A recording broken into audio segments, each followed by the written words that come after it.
Well, because of the recession, we have had to dramatically decrease the level of state support. We've been under enormous budget pressures the last 3 or 4 years.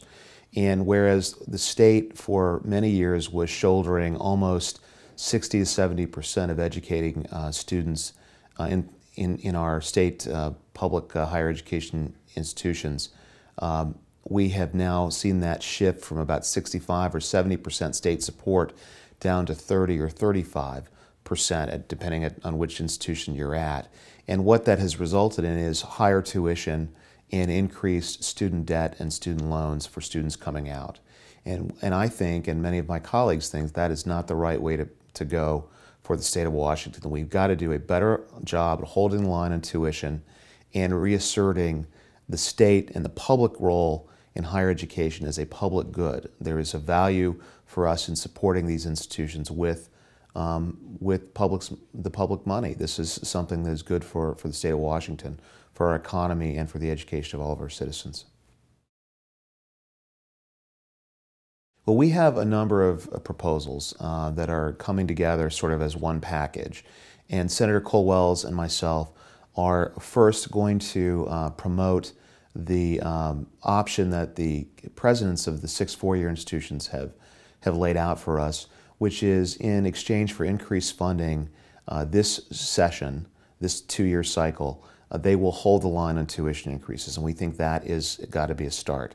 And secondly, we think that over time we need to reassert the involvement of public support, and we need to get us back to a point where we're heading on the track towards a 50-50 share of state support and private support for the institutions themselves, and then that will flow down through to the cost that will inure to students who are trying to go to college. So what that means is, over time, we have greater state investment in exchange for holding the line on tuition.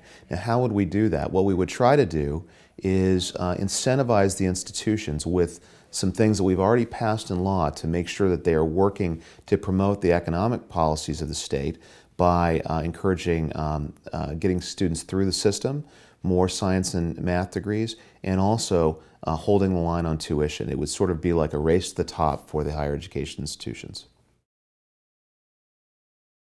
Well, the incentive funding proposal that we are putting out there would take existing standards that we passed a few years ago and basically further encourage the universities to meet those goals in production of degrees, production of science and math degrees, time to degree to try to make sure we get students through the system, and other things, including keeping tuition low. That will be one of the standards that we do.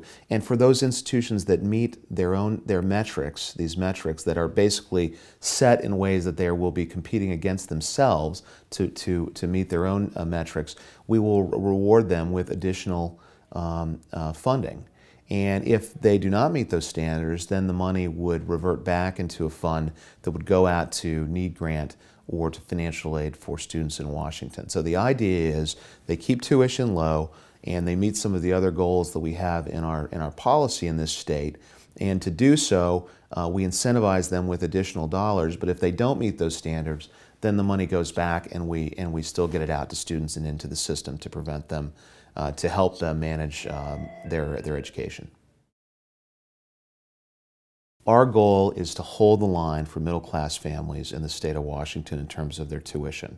I can't promise there will never be another tuition increase, but what I'm hoping is that we will never see another 4-year cycle like we've had this last 4 years, where we have seen a 50% or 100% actually increase, a doubling of tuition at places like the University of Washington, Washington State University, Western, Central, and Eastern Washington.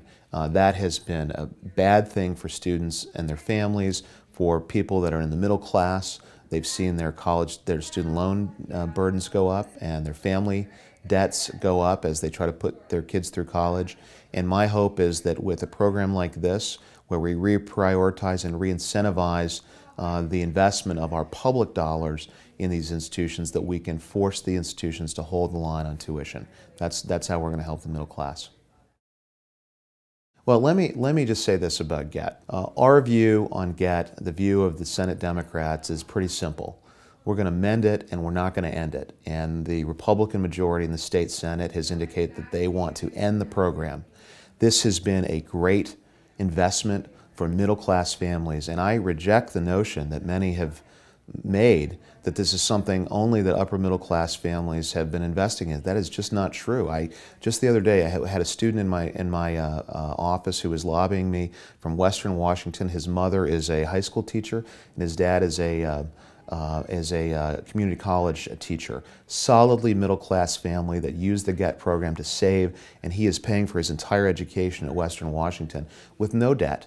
So we need to make it clear that we have some things that we can do to fix the program, to ensure its solvency going forward. But what we're not going to do, and what I will not vote for, is to simply close the program down and say we're going to pull up the ladder for those who are trying to get into the middle class, or those middle class families that have already invested. That's the wrong recipe for the state of Washington. We can fix it in ways that make sense, and closing it down, as the Republican majority wants to do, is not the right way to go.